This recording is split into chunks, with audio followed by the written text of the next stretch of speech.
This is Kevin, I'm Logan, and we're from Krom Americas. Today we're going to take a look at the tightness control unit, which is Kromschröder's answer to leak testing.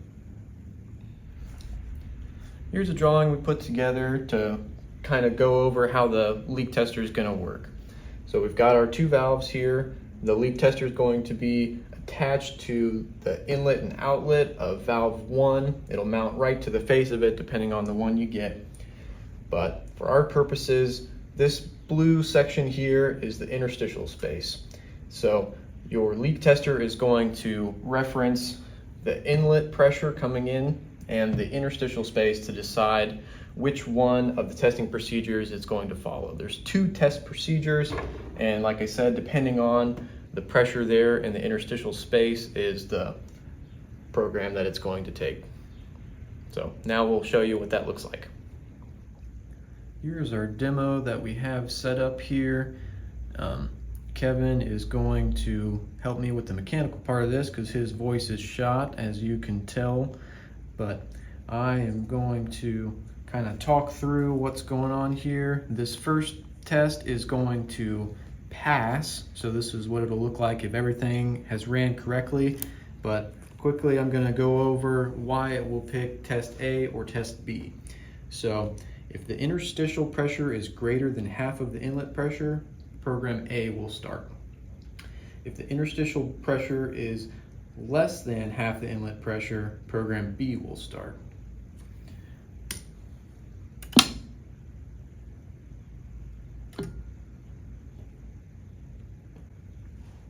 So right now we have a yellow flashing light on 1. That means it's testing valve 1.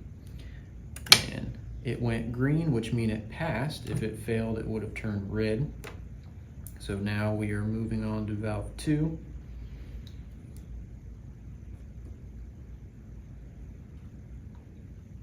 And we have passed. So at this point, both valves have passed.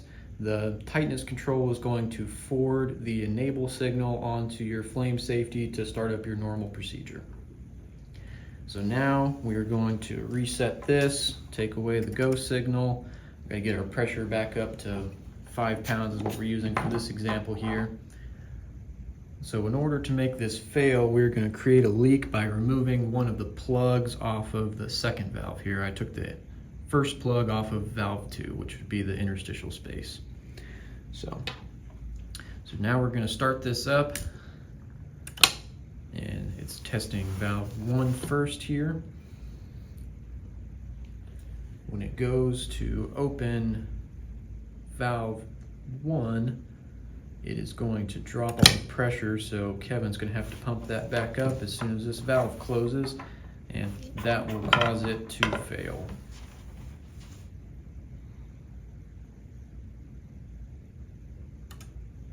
So here we've got the red light on valve 2 indicating that it is not tight, it is leaking, and we cannot send the enable signal to our flame safety. For questions on the tightness control or any other Kromschröder products, Please feel free to reach out at support@kromamericas.com. thanks for watching.